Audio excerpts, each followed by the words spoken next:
There is no treatment. So y'all gotta remember, now who told me about the little bird on Instagram? There you go. Remember that guy. Little bald bird. There's nothing you can do to treat. You supplement, you can help, but he's one of you that's made it. So citizen beak feather, primary loss of feathers. You may see ulceration secondary to secondary bacterial infection. And you have to remember the etiology. What's the etiology? Circle, come on. Circle virus, yes. So look, that's the thing, important thing to remember. What about polyomavirus? What's the name of that? What's the other name of that disease? Budgigar, fledgling disease. So the young birds, really, we don't have any specific lesions, but the older ones do, and we have fly problems. Have feather loss. Again, there's no treatment for that disease either. And we just talked about avian pox. And so what are the two primary lesions in avian pox? Crusting of the face and non-haired, non-feathered areas. And what do we see internally?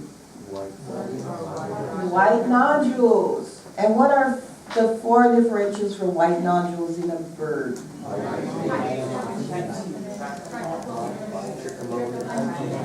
Candida, we can make it right. Right, so pox virus. That's what he told me.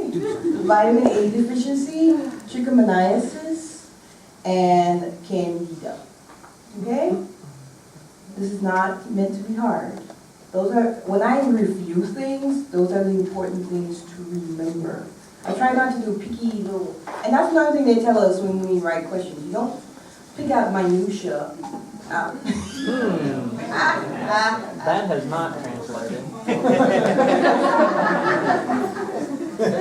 So, on the SNAP test slide, on the caption it says that the boy had H9N2 infection, and I know you said more commonly, but it happened in 1.5 and 7. Right. So, do the SNAP tests like pick up all like multiple strains? Right. And so that's the issue with any SNAP test. So what's the issue with, you tell me, you've done SNAP tests for heartworm and all this other stuff.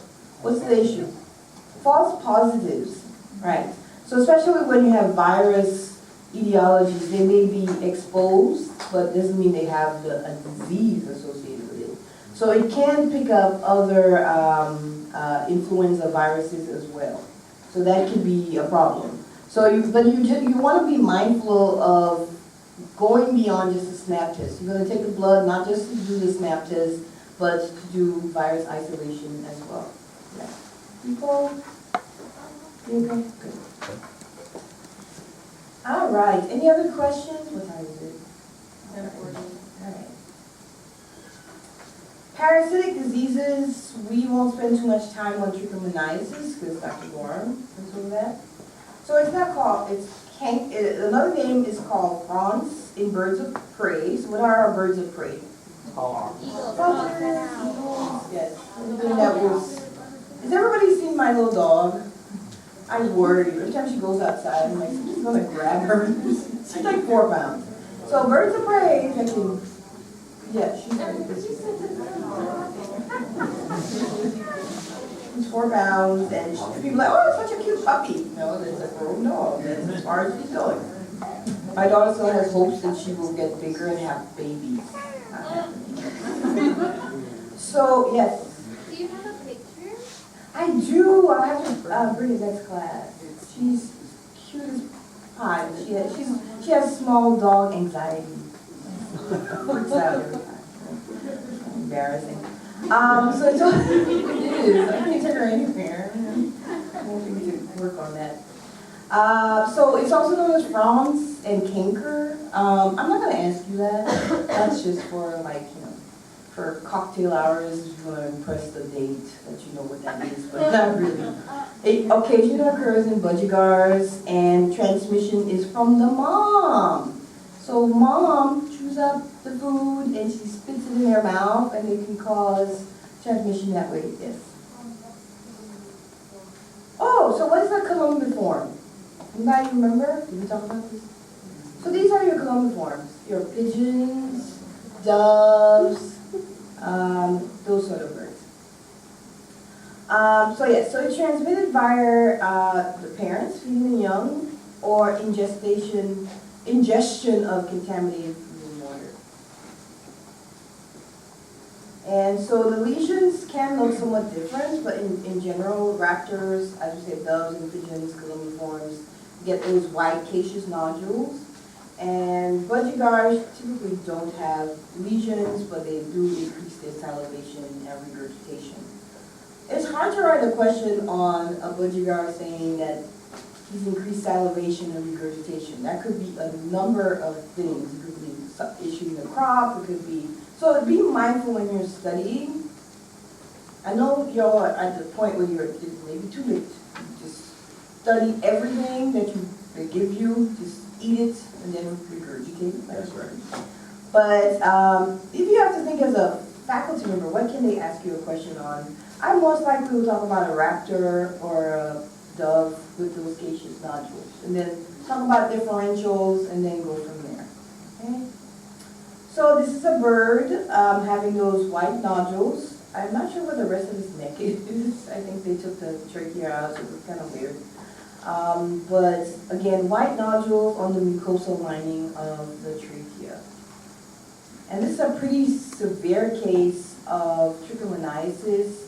So I can't give you a picture like this and expect you to know this is trichomonas, because it could be one of those 4 differentials. So it's important to know good differentials for clinical presentations and also for classic lesions. Diagnosis, we can do a saline mount, so we're going to look at it microscopically, and we'll see those flagellated organisms on there. And treatments, as we know, for all protozoans, this is the typical treatment regime.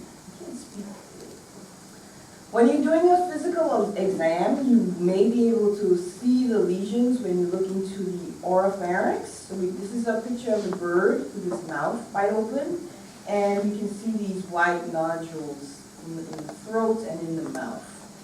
And again, you can't differentiate between the 4, so you're going to have to do some diagnostics. All right, I think we have time to do pneumococci mange. So pneumococci mange, there are 2 sort of ways that it's spelled in the literature, either with a K or a C. I think it depends on British versus sort of American spelling. So Pneumococcis pillae is what we see in our budgies, budgigars, and canaries. It's important to know the name. It's called scaly face leg mite. So that means where are we going to see the lesions? Face or the leg. Easy, easy, easy, easy. The thing you have to remember is this crazy name, Pneumococcis. You're going to see it on the face and the leg. So you've seen mite infection in other animals. What do you expect the lesions to look like? Featherless? Featherless, okay, yes. What else? Scaly, thank you.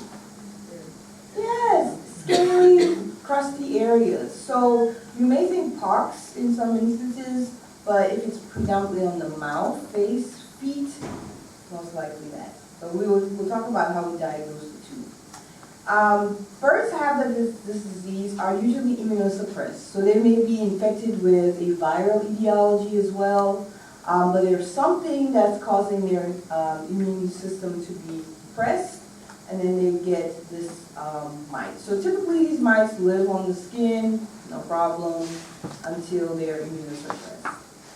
So in budgigars, you see white porous proliferative nodules, as you can see here on this guy.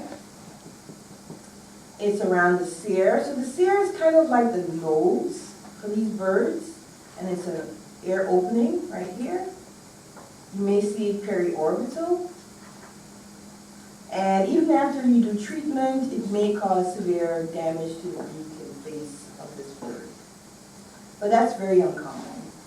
And also we see it on the feet, so especially in passerines, We see crosses on the feet, and the sort of the common term is tassel foot, because they have these proliferative nodules on those toes.